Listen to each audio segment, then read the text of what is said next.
शिक्षण सूत्र लेकर आपके समक्ष उपस्थित हुए हैं। शिक्षण सूत्र अर्थात शिक्षण प्रक्रिया में शिक्षण विधियों के सफल संपादन के लिए, सफल निर्वहन के लिए जिन मुख्य सिद्धांतों को आधार बनाया जाता है, जो टूल्स काम में लिए जाते हैं, उन्हें शिक्षण सूत्र कहते हैं। किस आधार पे उन्होंने पाठ्यक्रम का, अपनी पाठ्य वस्तु को विभाजित किया, किस आधार पे क्या सोचकर किस तरीके से उसको पेश करने का मन में एक खाका जमाया है, वो सब शिक्षण सूत्र कहलाते हैं। तो आज हम शिक्षण विधि का एक महत्वपूर्ण अंग है शिक्षण सूत्र, उसे हम आज जानने का प्रयास करेंगे। कोई भी शिक्षण विधि मनोवैज्ञानिक, अमनोवैज्ञानिक कब होती है? जब उसमें शिक्षण सूत्र का यथोचित प्रयोग हो तो वह मनोवैज्ञानिक शिक्षण विधि कहलाती है, और अगर उसमें शिक्षण सूत्र का यथोचित प्रयोग नहीं हुआ है तो वो अमनोवैज्ञानिक शिक्षण विधि कहलाती है। तो शिक्षण विधि की सार्थकता शिक्षण सूत्रों पर निहित है। हमने आगमन और निगमन विधि में हम जानेंगे, पढ़ेंगे कि वहां पर आगमन विधि को क्यों मनोवैज्ञानिक कहा गया है, निगमन को क्यों अमनोवैज्ञानिक कहा गया है। क्योंकि आगमन विधि एक सही शिक्षण सूत्र पर आधारित है, उदाहरण से नियम की ओर या विशेष से सामान्य की ओर, कि जबकि निगमन विधि नियम से उदाहरण की ओर, अमनोवैज्ञानिक अतार्किक क्रम पर आधारित है। तो यही शिक्षण सूत्र ही किसी विधि को अच्छा, बुरा, मनोवैज्ञानिक, अमनोवैज्ञानिक बनाते हैं। तो शिक्षण सूत्रों की जब बात करते हैं तो देखिए कुछ प्रमुख शिक्षण सूत्र हैं, उनकी हम चर्चा कर लेते हैं आज। सबसे पहले हम जैसे मान लीजिए पहले शिक्षण सूत्र की बात करते हैं पूर्ण से अंश की ओर, पूर्ण से अंश की ओर, यह बहुत ही अहम शिक्षण सूत्र है। पूर्ण से अंश की ओर मतलब पहले कोई वस्तु समग्र रूप में, वस्तु, पाठ्यक्रम, विषय समग्र रूप से हमारे सम्मुख प्रस्तुत किया जाए, उसके पश्चात उसके अलग अलग भागों के बारे में हमें विस्तार से बताया जाए। हम इसको यूं कह सकते हैं कि समग्रता, सबसे पहले हमारे सामने क्या प्रस्तुत की जाए, समग्रता, और फिर उसके बाद उसके खंड, अंश, भाग उसके हमारे सामने या बच्चों के सामने प्रस्तुत किए जाएं। आपने छोटी कक्षाओं में देखा होगा, एक चार्ट लटका हुआ होता है, उस चार्ट में एक व्यक्ति इस प्रकार से खड़ा है और लिखा हुआ है ये EYEI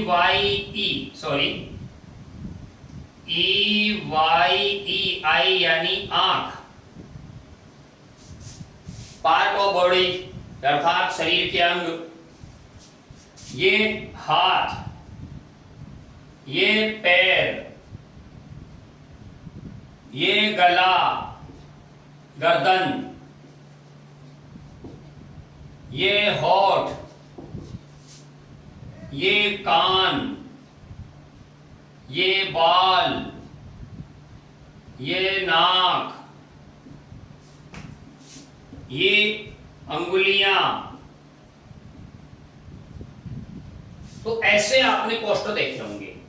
सोचिए ये पोस्टर हमारे सामने है, पूरा पोस्टर है, समग्र पोस्टर है, इसलिए हम इसको समझ सकते हैं कि ये कान है, ये नाक है, ये सिर के बाल है, हालांकि मेरे कम है, ये सिर के बाल है, ये उंगलियां है, ये अंगूठा है, ये होठ है। तो ये हम देख सकते हैं, उसमें समग्र है तब देख सकते हैं। मान लीजिए ऐसा ही कोई चार्ट होता और यूं एक छोटा सा चिन्ह होता है, यहां लिखा हुआ होता नाक। तो सीखने की स्थिति में, सीखने की दृष्टि से ये ज्यादा सही रहता या ये ज्यादा सही रहता?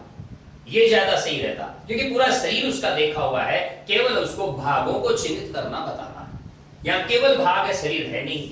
तो पूर्ण से अंश की ओर जो सूत्र है वो ये कहता है कि समग्र वस्तु रखिए, उसके पश्चात उसके अलग अलग भागों के बारे में बताइए। या आपने ऐसा भी देखा होगा कि जैसे एक कोई पेड़ है और उस पेड़ का चित्र बना हुआ है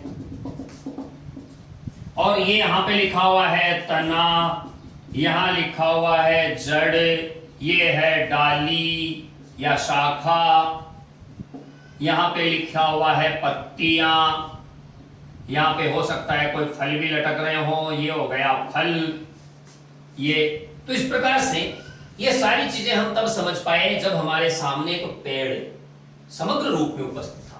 तो पूर्ण सेंस की ओर उत्तर यही कहता है कि पाठ्यक्रम या विषय वस्तु को समग्रता से हमारे सम्मुख प्रस्तुत किया जाए, फिर उसके अंश हमें बताए जाएं, ताकि समग्रता से बालक धीरे धीरे उसका विश्लेषण कर सके।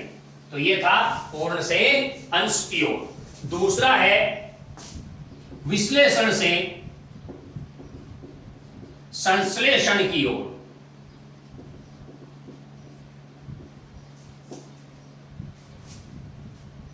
विश्लेषण से संश्लेषण की ओर, विश्लेषण से संश्लेषण की ओर, यह भी एक बहुत बढ़िया, आप इसको समझ सकते हैं।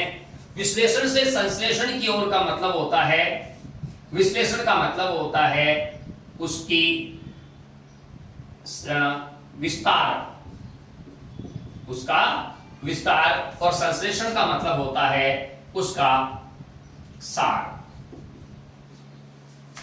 विस्तार और सार। तो विश्लेषण से संश्लेषण की ओर यह नियम क्या कहता है कि आप पहले बालकों को ऐसा विषय, ऐसा पाठ्यक्रम या ऐसा विषय अध्ययन के लिए ऐसा दीजिए, टॉपिक बिंदु दीजिए जहां बालक उसका विश्लेषण कर सके, एनालिसिस कर सके, उसका एनालिसिस कर सके, उसका विश्लेषण कर सके। विश्लेषण के बाद जब बात आए तब उसको एक सामान्य सूत्र में बांध सके, उसका संश्लेषण कर सके। मान लीजिए यहाँ पर कोई संधि का विषय चल रहा है, तो संधि है रामावतार, तो उसका विश्लेषण करेगा वो राम अवतार। विश्लेषण करने के बाद वो पता लगाएगा कि यहाँ ए था, यहाँ भी ए था, और दोनों मिलकर आ हो गया। यहाँ पे उसको दूसरा शब्द मिला नदीश, इसमें भी उसने अलग अलग दिखाया कि यहाँ पर ई था और यहाँ पर भी ई था, और दोनों मिलकर दीर्घ ई के रूप में आ गया।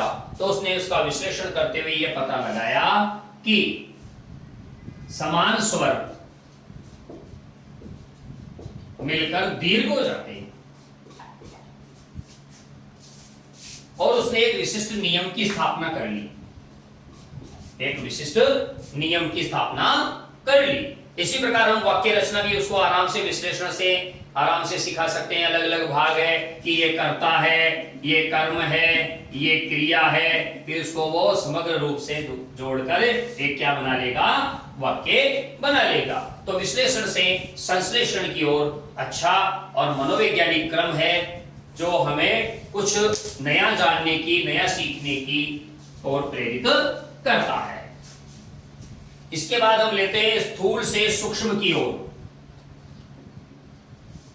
स्थूल से सूक्ष्म की ओर। देखिए ये पूर्ण और स्थूल दोनों में थोड़ा सा अंतर है।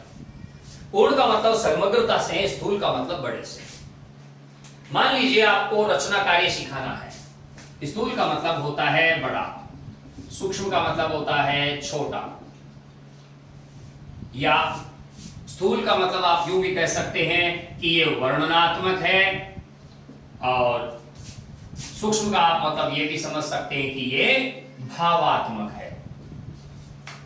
रचना कार्य सिखाना है, निबंध सिखाना है, तो निबंध आप पहले कौन सा सिखाएंगे, दीपावली होली का सिखाएंगे, या फिर अगर मैं प्रधानमंत्री होता ये सिखाएंगे। अभी आपको खुद को स्वयं को पता चल जाएगा कि हम पहले कौन सा निबंध सिखाते हैं। हम पहले उसको होली, दीपावली, गाय, घर, विद्यालय, मेरी कक्षा, मेरे प्रिय गुरुजी, इन पे सिखाते हैं। क्यों? क्योंकि वो एक स्थूल प्रक्रिया है, जो उसके पहले एक वर्णनात्मक रूप से वो उसका हल्के रूप में वर्णन कर सके। गाय उपयोगी जानवर है, उसके 4 पैर होते हैं। छोटी कक्षाओं में बच्चे ऐसा वर्णन कर लेते हैं। उसके एक पूंछ होती है, 4 पैर होते हैं, ऐसा वर्णन वो कर लेते हैं। वो दूध देती है, दूध को गर्म करके हम पीते हैं, जमा भी लेते हैं, फिर दही बनता है, छाछ भी बनती है, घी भी निकाला जाता है। तो बहुत सारी बातें का वर्णन वो कर सकता है छोटी कक्षाओं में। सूक्ष्म का मतलब क्या है कि अगर मैं प्रधानमंत्री होता, ये वो तभी संभव है जब उसको प्रधानमंत्री के स्थूल रूप का पता हो। स्थूल रूप का पता हो कि प्रधानमंत्री के क्या दायित्व हैं, क्या कर्तव्य हैं, वो उसको क्या क्या कार्य करने होते हैं, तब जाकर वो बताता कि मैं ऐसा होता तो ऐसा कर सकता था। तो ये है, इसे कहते हैं स्थूल से सूक्ष्म की ओर, कि पहले हम वर्णनात्मक कोई वस्तु से सिखाएं, उसके बाद उसे भावात्मक कोई वस्तु, कोई रचना कार्य सिखाएं। ये है स्थूल से सूक्ष्म की ओर।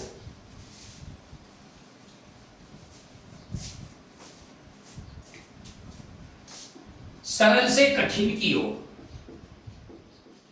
सरल से कठिन की ओर। सरल से कठिन की ओर का क्या मतलब हुआ? बच्चों को पहले हम सरल चीजें सिखाएंगे, सरल विषय वस्तु से सिखाएंगे और सरल से जोड़ते हुए उसको कठिन की ओर ले जाएंगे। ये शिक्षा का बहुत ही मनोवैज्ञानिक तथ्य है, तत्व है, सूत्र है कि आप पहले उसको सरल चीजें सिखाइए, सरल चीजों को सीखने में उसको आनंद आएगा, रुचि उसमें जागृत होगी, और रुचि जब जागृत होगी तो कठिन काम भी वो आसानी से कर लेगा। और अगर मान लीजिए उसको शुरू में ही आपने कठिन कार्य दे दिया तो उससे उसमें अरुचि उत्पन्न हो जाएगी, और अरुचि उत्पन्न होने से वह उस कार्य को कभी कर नहीं पाएगा। तो इसमें रुचि का सिद्धांत होता है, सरल विषय वस्तु जब उसको दी जाती है बालक को, तो धीरे धीरे वो कठिन विषय वस्तु भी पूर्ण कर लेता है। और कठिन विषय वस्तु शुरू में ही दे दी जाती है तो फिर वो कभी भी उसकी रुचि है वो समाप्त, उसकी रुचि बिल्कुल हो जाती है, जिससे अधिगम में बाधा आती है। तो सबसे पहले उसको सरल विषय वस्तु उसको बताई जाए, सिखाई जाए, सरलता से उसको समझाया जाए, तो धीरे धीरे वो कठिन चीजों को भी हल करने लगता है। हम इसको यूं भी समझ सकते हैं, मान लीजिए कक्षा 3 में पर्यावरण पढ़ा रहे हैं, वहां पर एक मकान है, मकान के पास एक खिड़की है, खिड़की के पास एक गमला रखा हुआ है, गमले में एक पौधा है। कुछ समय बाद देखते हैं कि पौधे का झुकाव खिड़की की बाहर की तरफ हो गया है, ऐसा क्यों हुआ? आओ पता लगाएं, आओ पता लगाएं। तब बालक को यहां बताया जाता है कि पेड़ अपना भोजन सूर्य के प्रकाश की सहायता से ग्रहण करते हैं। पेड़ अपना भोजन सूर्य के प्रकाश की सहायता से ग्रहण करते हैं। भोजन निर्माण का काम पत्तियां करती हैं, इसलिए सूर्य के प्रकाश को पाने के लिए पेड़ की जो डालियां हैं वो खिड़की की तरफ झुक गई हैं।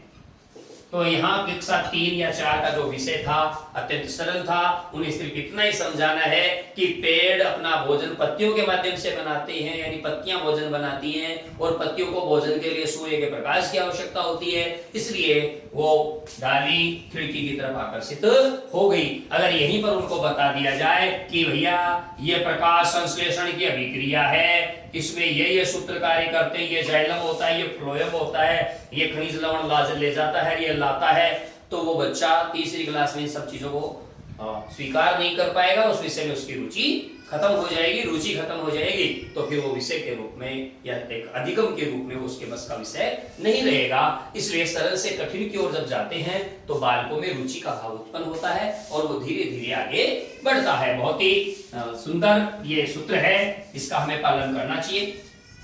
अब देखिए आगे, इसके बाद हम बात करते हैं ज्ञात से अज्ञात की ओर। ज्ञात से अज्ञात की ओर। ज्ञात से अज्ञात की ओर सूत्र क्या कहता है? हमने देखा होगा जब बीएड में हम पाठ योजना बनाते हैं तो प्रस्तावना कौशल लिखते थे। प्रस्तावना कौशल क्या है? प्रस्तावना कौशल का मतलब है आपको बालकों के पूर्व ज्ञान का उपयोग करना। पूर्व ज्ञान का उपयोग करना है। मान लीजिए आपको भारत की राजनीतिक व्यवस्था या ऐसा कोई बिंदु पढ़ाना है या भारत के प्रमुख पर्व पढ़ाने हैं, तब आपको वहां से प्रस्तावना निर्मित करनी होती है। अब बच्चों को इन सब चीजों का पता नहीं है तो वो क्या करेंगे, आपको वो बहुत सारी बातें बताने के लिए उसको जो ज्ञान उसको जो पहले से है, जो वो पहले से जानता है, उस पहले से जो ज्ञान जानता है या उसको जानकारी उसी से जोड़ के हम क्या करते हैं, फिर वहां पर प्रश्न निर्माण करते हैं। और जब प्रश्न निर्माण करते हैं इसका मतलब क्या हुआ कि हम उसको उसके पूर्व ज्ञान से जोड़ते हुए उसको नवीन ज्ञान की ओर ले जा रहे हैं। तो पूर्व ज्ञान से जोड़ते हुए जब हम उसको नवीन ज्ञान की ओर ले जाते हैं, तब बालक के मन में कुतूहल का भाव जगता है कि मुझे नई क्या चीज बताई जा रही है, इसलिए वह और ज्यादा सक्रिय हो जाता है। सक्रियता का सिद्धांत यहाँ लागू होता है, उसमें रुचि जागृत होती है, रुचि का सिद्धांत भी यहाँ लागू होता है, और सक्रियता और रुचि का सिद्धांत जहां हो वो शिक्षण विधि मनोवैज्ञानिक ही होती है। तो ज्ञात से अज्ञात की ओर शिक्षण सूत्र के बाद हम बात करेंगे आगमन से निगमन।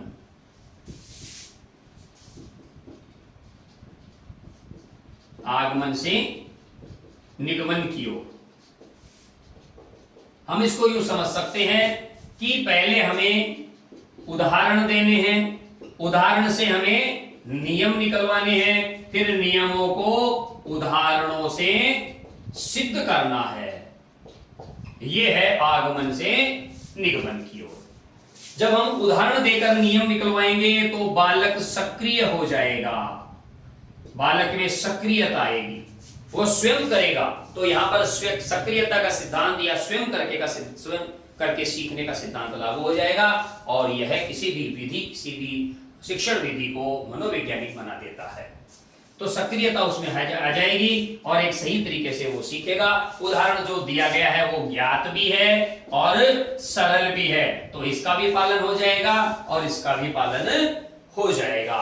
वो बड़ा भी है, स्थूल भी है, तो स्थूल का नियम भी उसमें पालन हो जाएगा। उसका विश्लेषण करेगा, उसके टुकड़े करेगा, खंड खंड करेगा, तो वो विश्लेषण भी आ जाएगा। तो कुल मिलाकर स्थिति यह है कि आगमन से निगमन की ओर जब हम चलते हैं तो बालक पूरी तरह सक्रिय हो जाता है, उसमें रुचि जागृत हो जाती है, उसमें पूर्व ज्ञान का उपयोग करते हुए वो नवीन नियमों का निर्धारण करना सीख जाता है। बहुत ही मनोवैज्ञानिक विधि है, ये शिक्षण सूत्र है।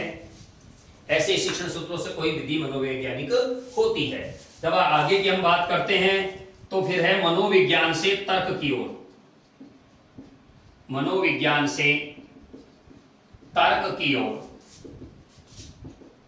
इसको हम यूं भी कह सकते हैं कि अनुभव से तर्क की ओर।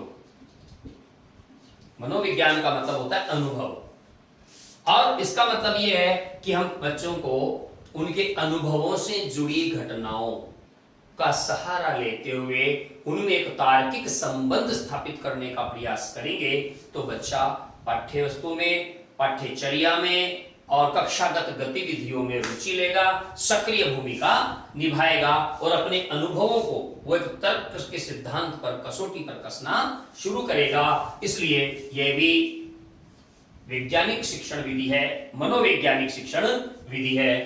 अगली है विशेष से सामान्य की ओर। विशेष से सामान्य की ओर। विशेष सामान्य, विशेष क्या है? जो वो जानता है। सामान्य क्या है? जो वो जानता है उसको नियमबद्ध करना, नियमबद्ध करना। विशेष क्या है? मान लीजिए विशेष है उदाहरण। उदाहरण वह जानता है, पूर्व ज्ञान से जुड़ा हुआ है। फिर वो क्या, सामान्य क्या है? उस उदाहरण के आधार पर एक स्वयं का नियम बनाएगा, एक स्वयं का सिद्धांत बनाएगा। यह है सामान्य। यह मनोवैज्ञानिक शिक्षण सूत्र है। तो इस प्रकार ये कुछ शिक्षण सूत्र हैं जिनका प्रयोग शिक्षण विधियों में किया जाता है, मनोवैज्ञानिक शिक्षण विधियों में किया जाता है। इनसे ठीक विपरीत अमनोवैज्ञानिक हो जाएगा। अगर अंश से पूर्ण है, संश्लेषण से विश्लेषण है, सूक्ष्म से स्थूल है, अज्ञात से ज्ञात है, तर्क से अनुभव है, सामान्य से विशेष है, निगमन से आगमन है, कठिन से सरल है, तो इसका मतलब वो अमनोवैज्ञानिक शिक्षण सूत्र हैं। ये जो मैंने लिखाए हैं ये मनोवैज्ञानिक शिक्षण सूत्र हैं, जिनके आधार पर हम किसी जब शिक्षण विधि की रचना करते हैं तो वह शिक्षण प्रभावी होता है। तो ये हमें समझना चाहिए। समग्रता का आपको विशेष रूप से ध्यान रखना है, पूर्ण से अंश की और समग्रता का आपको ध्यान रखना है। समग्रता के टेस्ट के लिए छोटा सा मैं आपको उदाहरण देता हूं, आप इस समझ जाएंगे इसमें कि हमें क्या करना चाहिए। छोटी कक्षाओं में जब हम पढ़ाने जाते हैं, जाते ही उसको लिखाना शुरू कर देते हैं, ऐसे अनार, आ से आम। आपने आ से आम और ऐसे अनारी क्यों काम में लिया? ऐसे अनुभव क्यों नहीं लिखा? ऐसे अचेत क्यों नहीं लिखा? अनारी क्यों लिखा? क्योंकि 5-6 साल का बालक जब विद्यालय में आता है तब वो इन चीजों से तो परिचित है, इनसे परिचित नहीं है। लेकिन ये तो हो गया ज्ञात से अज्ञात, सरल से कठिन की बात। जब हम समग्रता की बात करते हैं तो थोड़ा सा हमें इस पे विचार करना चाहिए। हम सबसे पहले वर्णमाला सिखाते हैं, जबकि वर्णमाला नहीं, उसे पहले समग्रता की चीजें दी जाए। जैसे मान लीजिए मैं आपका एक छोटा सा टेस्ट लेता हूं, आप इसको देखिएगा। मैं यहां पर अलग अलग अक्षर लिखता हूं, उ पे था रे का ची ला पै डी या ए घोड़ से। उ पे था रे का ची ला पै डी या ए घोड़ से। तो ये हमने एक आपके सामने पंक्ति रखी है। इसको जब आप 1 मिनट के लिए, आधा मिनट के लिए जब देखेंगे तो इसको आपको समझ में कुछ नहीं आएगा। अब मैं इसको मिटा देता हूं, इसको मैंने मिटा दिया। अधिकांश के वो जो पहले लिखा था वो याद नहीं है। क्यों? क्योंकि वो समझने की चीज नहीं थी। अब देखो इसको आप समझिए, उस पेड़ पर एक चिड़िया का घोंसला था। अगर इसको मैं लिखते ही मिटा दूं तो आपको ये याद रह जाएगा कि उस पेड़ पर एक चिड़िया का घोंसला था। तो वर्णमाला रटोगे, बच्चा नहीं रट पाएगा, अ आ ई में रट के रह जाएगा। आप उसे पंक्ति के माध्यम से, कविता के माध्यम से, कहानी के माध्यम से सिखाइए, वो हर चीज सीखेगा। जैसे चक चक चैया, चक चक चैया, घूम रहा मोटर का पहिया, घूम रहा मोटर का पहिया। तो आप सबसे पहले उसे मोटर दिखाइए। मोटर को कह देगा मोटर, अरे गुरुजी हमारे यहाँ भी मोटर है, मोटर का चित्र बनाओ, तो वो मोटर का चित्र भी बना देगा। तो इसका मतलब उसे मोटर पता है। अब आप उस मोटर के टुकड़े करके बताओ, मोटर, ये मोह है, ये लिखवाओ, तो वो जान जाएगा ये मोह है। अब आप उसमें 10-5 वाक्य, 10-5 शब्द ऐसे दीजिए जिसमें मोह हो, और कहिए कि बेटा मोह को गोला लगाओ। उसे न तो मोह को आपने पढ़ाया, न उसको मोह का पता है, अभी तक आपने उसको आई नहीं सिखाया, लेकिन वो मोह के गोला लगा देगा क्योंकि उसने उसको देख लिया है। तो सही तरीका यही है, समग्र से अंश की ओर, पूर्ण से अंश की ओर। तो आज की वीडियो में बस इतना ही। आप हमारे YouTube चैनल बजरंग लाल सेवी गुरु को सब्सक्राइब कीजिए, लाइक कीजिए, शेयर कीजिए, और अगले वीडियो में हम शिक्षण विधियों के अगले चैप्टर के साथ फिर से हाजिर होंगे। तब तक के लिए नमस्कार, जय हिंद।